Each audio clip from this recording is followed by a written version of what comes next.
time to leave mediocrity behind. Welcome to Cradle Bay. They're hypnotized, brainwashed, programmed. In this town, some sinister force is taking over the Cradle Bay meatheads. if you're not perfect, With every successive kid, we are getting closer to perfection. you will be. Don't leave me alone like this! No! What is going on? Disturbing behavior. Rated R. Starts Friday, July 24th.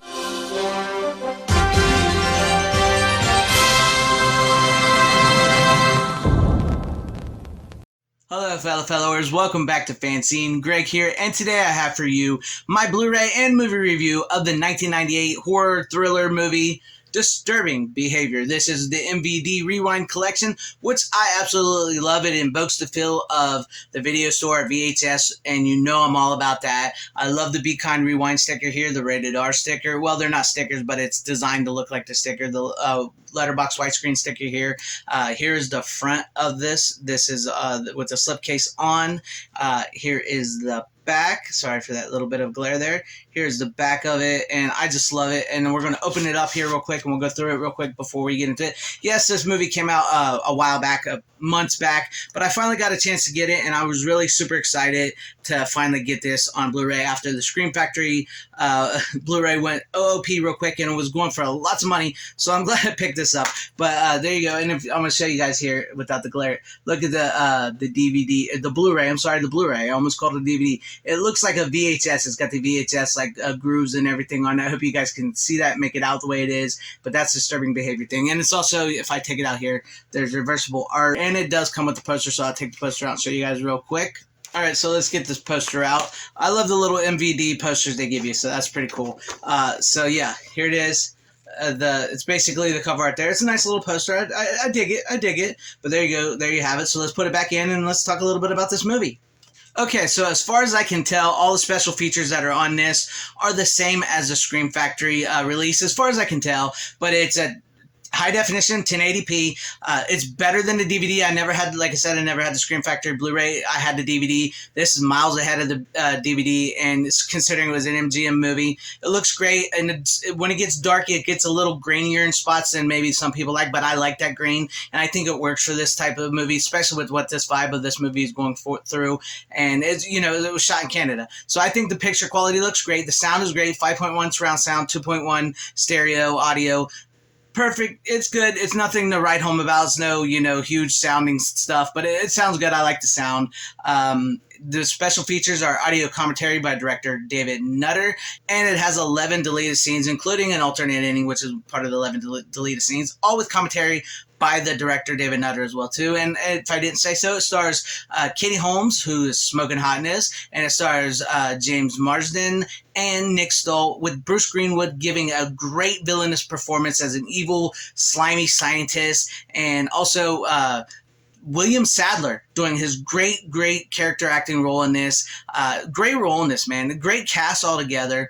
I enjoy this movie. This is a lost sort of 90s movie that was sort of lost in the Scream era of horror movies, which we'll get into a little bit of that here in a minute, because there's some history behind this film that you know, I want to get into. But first off, the movie is essentially the Stepford Wives, but for high schoolers in the 90s. So the small town of Cradle Bay is got these kids. They're called the Blue Ribbons. They're like football players, cheerleaders, perfect kids. And so James Marsden, his sister, and his mom, dad just moved to Cradle Bay after the loss of their brother, who was played by Ethan Embry, by the way. He had committed suicide. They moved to the small town hoping to go for, you know, a change.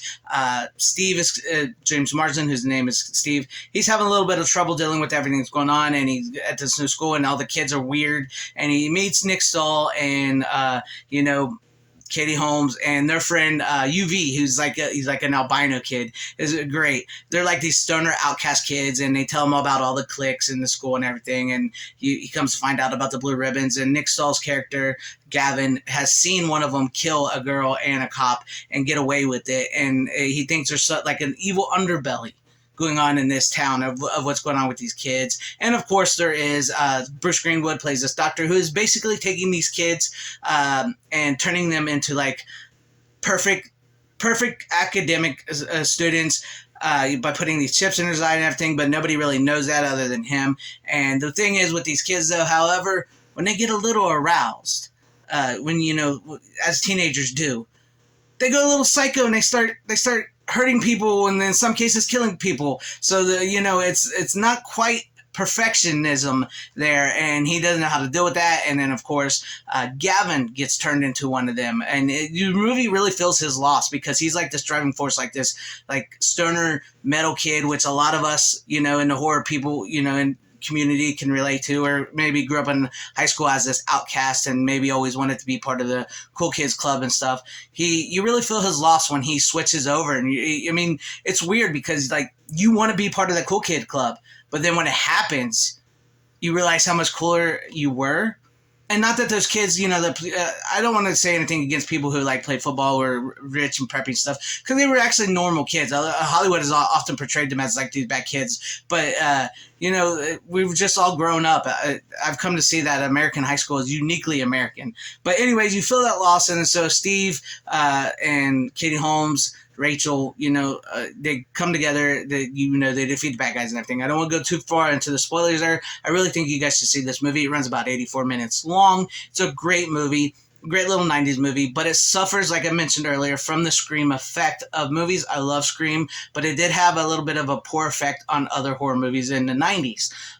Because they all try to copy. Now, director David Nutter, who was a director on X-Files, this movie was supposed to be so much more. He wanted this to be sort of an X-Files style story, a very dark psychological thriller, which you can see that. You can see that movie in there. And I like this movie the way it is presented. 84 minutes, it runs tight, quick, it never loses your interest, which I really like a good, tight movie.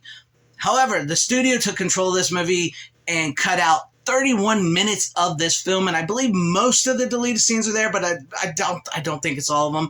And I, for one, would love to see David Nutter's original vision of this movie on a new Blu-ray, 4K preferably, if they could cut it all together and find it. But sadly, I think this and the Scream Factory Blu-ray may be all we ever get of this movie. Hopefully one day, you know, if this sells really well, and if us as fans of these movies like this buy enough, maybe we can convince them to do that, because I really think there's a much darker, serious horror thriller movie in here, and you can see it, and you can see threads, because there was a lot of stuff edited out. You can see threads like with James Marsden's brother, Ethan Embry, and what he went through in committing, you know, the act that he did to himself, and the more with Bruce Greenwood and the town, and William Sadler's character, because he's portrayed as like this stupid janitor killing rats, but he's really actually smart.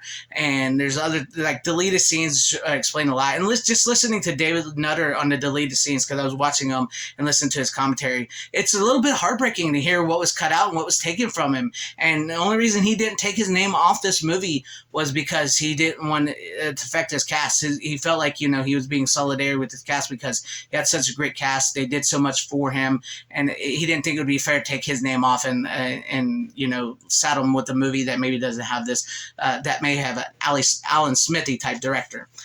So it's kind of sad. I would love to see maybe these deleted scenes in the whole full 115-minute cut, because it was 150 minutes. I would like to see that, because I think there's a movie in there that's that could be better than this version of the film, and I do like this version of the film.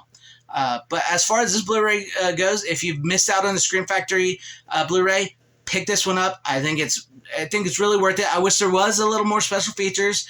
I do wish the quality was maybe a little better, picture quality, but I think it works for the film, for the dark atmosphere and everything it's going for. But yeah, pick it up. If you've never seen it, I recommend it. It's very 90s, very 90s. It's got the baggy clothes, the grunginess. It's very 90s. Great little 90s soundtrack, rock soundtrack. Doesn't hurt. But yeah, if you've never seen it, check it out. If you have seen it, you know, and you don't own it, go ahead and buy it. I think this is worth it. It may be a little pricey for some right now, because it's still like $23. That's, well, not really that bad. That's not really bad for me. But for some people, it may be a little pricey. I just want to say that. But check it out. I think it's worth it. And if you guys like this movie, let me know about that in the comments. And, you know, leave me comments about this movie, what you thought about the review, everything down below. And, yeah. thank you guys for watching. Please maybe consider hitting the like button, subscribing, hitting the bell for notifications. That would be awesome if I earned your subscription, or joining and becoming a channel member. Shout out to all my channel members. Thank you guys for being channel members here and all your support you give me. And to everybody watching wherever you are, please have a great, safe, happy, healthy day, morning, afternoon, evening, and night. Always support physical media. It is the superior format. Be the ball. Godspeed.